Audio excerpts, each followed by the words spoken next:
Welcome back to my channel. It is Candace with a K here, where I normally talk books, beauty, and kicks.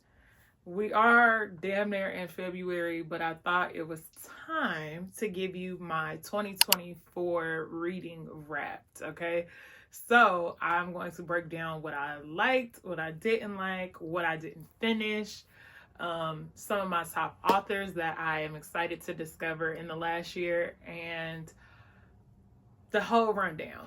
So if you are interested, please keep watching. The theme for 2025 is health and wellness, and I'm relying on Black Girl Vitamins to help me do just that. I recently picked up these vitamins that are going to help me be the best that I can be this year. So of course, I got the collagen powder, which will help with gut and also making sure that I look my young, youthful self. Now, I also got the vitamin D supplement as well as the hair, skin, and nail supplement. These are both gummies and they are absolutely delicious and they are perfect to add to my vitamin routine. Once again, the theme is health and wellness, and I'm doing everything to make sure that I'm my best self this year. You can use the code Candace20 to also get a discount from Black Girl Vitamins. Be sure to go get yours today. So in 2024, I had set the reading goal of 40 books, and I am happy to announce that I did surpass that goal. Okay, so I was able to read 48 books in 2024.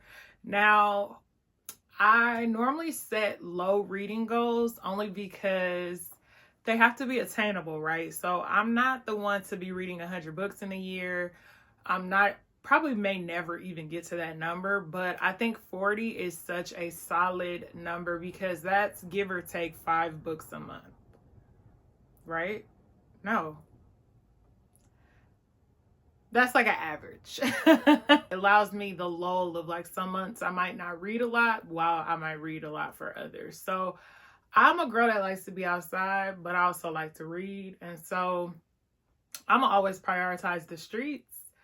But if I could throw in some reading time in there, I'm gonna do that too. So I read 48 books, and can you guess how many pages that was? Okay, so of all the 48 books I read, it totaled up to 15,403 pages. And I actually set the goal to read 20,000 pages in a year. And I really don't know if that even makes sense or not, because like I do kind of read shorter books. I don't know. And it just sounded like 20,000 was a whole number that seemed attainable, but I guess it's not. I don't know. I did read some like novellas in there, and I did read a lot of like shorter stories. So I don't know. And I don't know what's a reasonable page number. So if you know, please put it down in the comments. Like, tell me what's a reasonable page goal, if that even is a thing. The longest book I read, of course, was Fourth Wing by Rebecca Yarros. I liked Fourth Wing. I thought for it to be considered fantasy, it gave me more romance in my opinion, but I could see it. I could visualize it, and that's really important to me when I'm reading a book. And the shortest book I read was Big Nick Energy by Danielle Allen. Now, Danielle Allen is becoming one of those authors that I'm really like auto buying. I'm slowly gravitating to that. Big Nick Energy was perfect. It is the perfect novella because it really encapsulates homecoming weekend. Like, you have your Thursday to Sunday, or the book might have been Friday to Sunday. Like, you literally have those 3 days to hop on some old action and get it going and make it work. Like, oh, it was perfect. Get into my top 5 of the year. This is in no particular order. This is just 5 books that I really liked of the 48 books that I read. And that first book is When I Think of You by Maya Angelou. A lot of people were indifferent about this book, and I loved it. Like, I loved it so much that I can't stop talking about it. The cover is dreamy. The characters were great. Considering, you know, like, you're not supposed to be in love with the male in this one. You're supposed to kind of prioritize the female experience in this book. The also like alternative story plot of, you know, trying to make this movie together with like your ex. I loved it. This was my first Abby Jimenez book, and I am excited to read more because I'm obsessed with her writing, but I'm also obsessed with the feels And Just for the Summer was perfect because it was the perfect balance of romance while also displaying, you know, real life situations that aren't all wrapped up in love. Like, she was really going through it with having this kind of like flighty mother and trying to find herself and, you know, hold her roots and like, you know, stamp her roots, along with falling in love with this man who's also going through a lot because his mama's getting locked up. Like, it was, this sounds kind of ghetto, lucky, but it was good. And so I'm excited to read more of Abby Jimenez's work because I just keep hearing that she knows how to write a book, period. An author that I discovered kind of late 2023 going into 2024 was A.E. Valdez. And so all I've ever wanted, all I've ever needed, loved it. Ace might be my favorite book boyfriend as of right now. Cannon Hope is in that bunch, as well as Capone. Like, those are my 3 book boyfriends right now. And I probably should have added book boyfriends to this wrap because that probably would have been 5. So if I need to do a book boyfriend video, let me know about that too. But A.E. Valdez's work is so good because it's the perfect balance again of romance and real life, including a little bit of spice. Like, it's not all encompassing of romance, and that's kind of what I like about a romance, like not just the fairy tale. The next book that was in my top 5 of 2024 was What You Leave Behind by Wanda Morris. This book kind of left an impression on me of just being mindful of the ways that gentrification is predatory, and we should always be on our toes when it comes to real estate, having property, owning property, keeping the property in our family, knowing our familiar history. Like, it stayed with me. It resonated with me. It held me down just as well as the other book that I will mention. But I really enjoyed her writing style. This was also my first book by her, so I'm excited to read something else from her.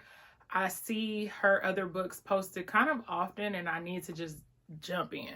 Now, the other book that really weighed heavy on my soul, and this is the first book to ever make me cry. Like, I'm not a crier, emotional crier rather. Like, most of my crying comes from laughing, ironically. I mean, which is an emotion, but I'm not like a sad cry unless I'm frustrated, but that's emotional. Nonetheless, Untethered was such a good story. Like, it is dated to be on the heels of the civil rights movement, but regardless, the story is still pertinent today, and it still holds weight of the experiences that many Black boys go through, of what Black families go through, Black women and Black womanhood. Like, it was such a good story that I think about it often, just on how it unfolded and how you kind of have to just be mindful of these experiences because they exist. Yeah, that one weighed heavy on me. I also want to get into more of Angela Jackson Brown's work. I used to see Homeward everywhere, and I hear that one's good, so I'm excited to jump into that. I was fortunate enough to do an interview with Angela Jackson Brown, which can be found on my Instagram, Candace with a K Reads. I don't typically DNF books, which means do not finish. I might sit it down, I might push it to the side, but I will eventually pick it back up. It might not be within that year. It might not even be within those 2 years, but I'm gonna pick it back up because I'm gonna see it through, my boy. Here are a list of books that I just was not able to finish that I hope to return to, maybe. Okay, so first up is Love After Midnight by Sister Souljah. Now, I keep giving Sister Souljah chances, and honestly, I haven't enjoyed a book since Coldest Winter Ever, so I don't know why I keep doing this to myself. After reading the last book that Sister Souljah put out, which there is a video on this channel talking about that book, I knew I should have just cut my losses then and said, you know what, this author isn't for me. However, I was given an advanced copy and thought, oh, okay, let me read it again and provide you all with another review, and that just wasn't the case because I was not able to finish this book. Now, I don't think the book is bad. I don't think the book is bad, but it's just not where I was mentally, so I wasn't able to pick it up. And I'm definitely a mood reader, so maybe I'll get back into it because I have to be like close to 50% finished, and so we're halfway here. Let's just get it done. Oddly, another book that just couldn't hold my interest, and it's possible because I was listening to it on Audible and canceled my Audible subscription, although the book is still in the library, is Block Shot by Kennedy Ryan. Now, Long Shot I enjoyed, and Block Shot, listening to it, I just couldn't get into it. I've come to realize that unless I am doing a task, listening to an audiobook, I'm not going to pay attention. And that's terrible. Like, I definitely prefer to read or listen to something that's shorter. But like me trying to listen to an audiobook and trying to really retain it, unless I'm like narrowed, focused in, it never works. So I will pick up that one. I will say it's not a DNF completely, but it's a pickup later. Another book that I had trouble getting through simply because it reminded me so much of Children of Blood and Bone. And again, I just wasn't in the space to receive that type of book, was Black Shield Maiden by Willow Smith. I think this book had some promise initially when I was going into it. I don't think I got further than about 20%, but for me at the time, I just couldn't, I wasn't there.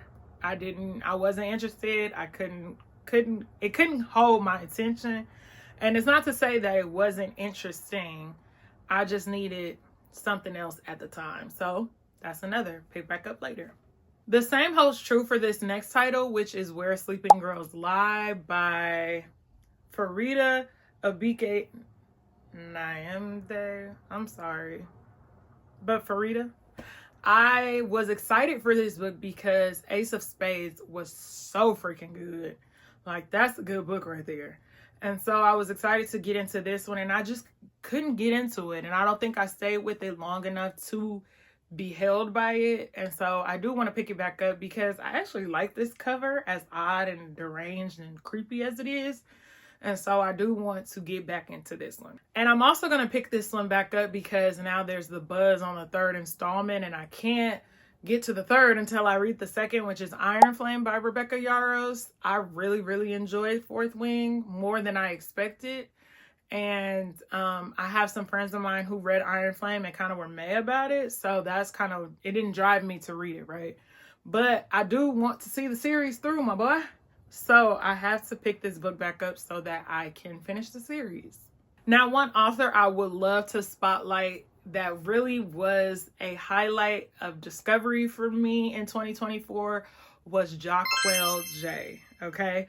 I read all of Capone. I read all of Capadonna. Well, I finished Capadonna this year, but nonetheless, I started it. And now I am moving into Capri, and I know that she has so many other books that I am so excited to jump into. She has become a pillar for me when it comes to urban fiction, and I am so excited to have discovered her catalog because they are books that I just eat up, okay? When I tell you I ran through that Capone series in like 4 days. Easy. And so I'm excited to further develop the relationship with this author. I know she has some holiday books. She's got a whole nother series in the works. So she is a busy writer, and I am excited and ready to enjoy it. So I think that really wraps up my reading for 2024. Of course, it's a little delayed, but anything delayed is worth having, right? Or anything you have to wait for is worth having. So I will be sure to try and be consistent in 2025. I know I said that in 2024. And, but I am focused and I'm serious. Okay, so we're kicking things off. I hope to have more reviews out, but nonetheless, everything will be on Candace with a K Reads, which is on Instagram. Be sure to follow that account to stay abreast of everything that is going on when it comes to my reading. Okay, with that, I will say peace, and I hope to see you in my next video.